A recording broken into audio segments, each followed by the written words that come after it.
Hello అండి, అందరికీ నమస్తే. లేట్ చేయకుండా మీ అందరికీ కడాయి పన్నీరు ఎలా చేసుకోవాలో స్టెప్ బై స్టెప్ చూపిస్తాను, వచ్చేయండి.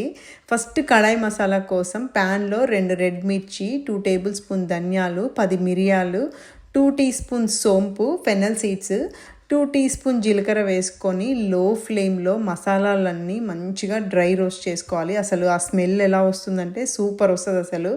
దాని తర్వాత చల్లారిపోయినాక మిక్సీలో వేసుకొని బరకగా గ్రైండ్ చేసుకోవాలి. మెత్తగా అవసరం లేదు, బరకగా వీడియోలో చూపించినట్టుగా అట్లా బరకగా ఉంటే సరిపోతుంది.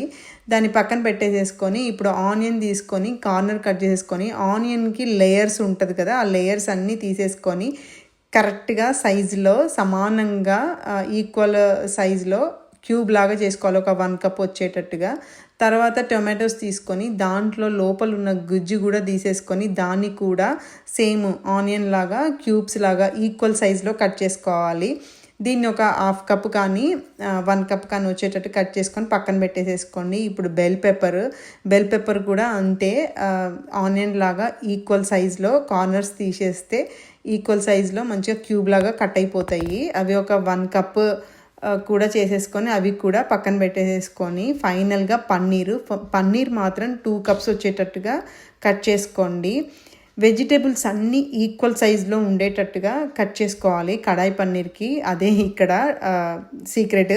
సో కరెక్ట్ సైజులో ఉండాలి అన్నీ. సో అవన్నిటిని పక్కన పెట్టేసుకొని ఇప్పుడు ప్యాన్ తీసుకొని అందులో బటర్ వేసేసుకొని 2 బే లీవ్స్, 5 లవంగాలు, 1 ఇంచ్ దాల్చిన చెక్క, 2 ఇలాచి, 1 టీ స్పూన్ సాజీరా, ఒక 1 కప్పు సన్నగా కట్ చేసుకున్న ఆనియన్స్ వేసుకొని కొంచెం సేపు ఫ్రై చేసుకున్నాక ఇందులోకి 1 టేబుల్ స్పూన్ జింజర్ గార్లిక్ వేసుకొని వాటర్ అంతా పోయే వరకు ఫ్రై చేసుకోవాలి.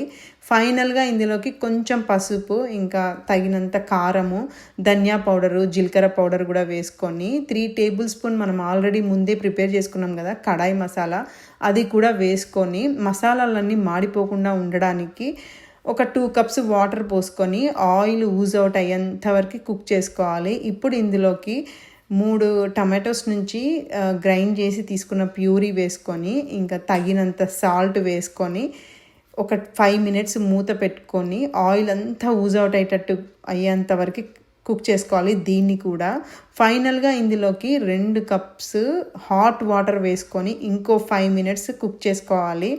ఈ స్టేజ్లోనే మనం టేస్ట్ చూసుకోవాలి. నాకైతే సాల్ట్ తక్కువైంది, మీరు కూడా ఇదే స్టేజ్లో టేస్ట్ చూసేసుకొని ఏం కావాలో అది వేసేసుకొని దీన్నంతా పక్కన పెట్టేసేసుకోండి. ఇప్పుడు క్యాస్ట్ ఐరన్ ప్యాన్ తీసుకొని బటర్ వేసుకొని ఒక్కొక్క వెజిటేబుల్, ఫస్ట్ బెల్ పెప్పర్, తర్వాత టొమాటోస్, ఆనియన్స్ వేసుకొని హై ఫ్లేమ్లో 1 మినిట్ టాస్ చేసుకోవాలి వెజిటేబుల్స్ అన్నిటినీ.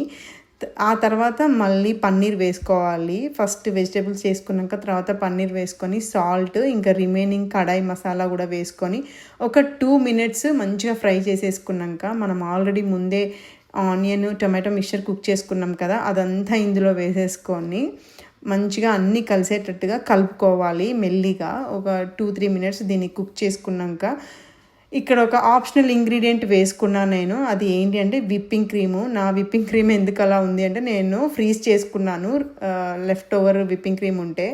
తర్వాత కొంచెం సిలాంట్రో వేసుకొని చాప్ చేసుకొని సిలాంట్రో వేసుకొని మంచిగా మసాలాలన్నీ పట్టేటట్టుగా వెజిటేబుల్స్ అన్నీ మసాలాలో ఒక 5 మినిట్స్ కుక్ చేస్తే చూసారు కదా మంచిగా పన్నీర్ కుక్ అయిపోయింది. సో అసలు ఎంత బాగుంది తెలుసా, చాలా చాలా బాగా వచ్చింది. మనము హోమ్ మేడ్ మసాలా పౌడర్ చేసుకున్నాం కదా, అసలు ఆ ఫ్లేవరే డిఫరెంట్గా ఉంది. అసలు ఈ కర్రీని హాట్గా నాన్తో కానీ, రోటీతో కానీ, లేదా చపాతీతో కానీ సర్వ్ చేస్తే అసలు కాంబినేషనే వేరు. మీరు కూడా ట్రై చేయండి. Thanks for watching.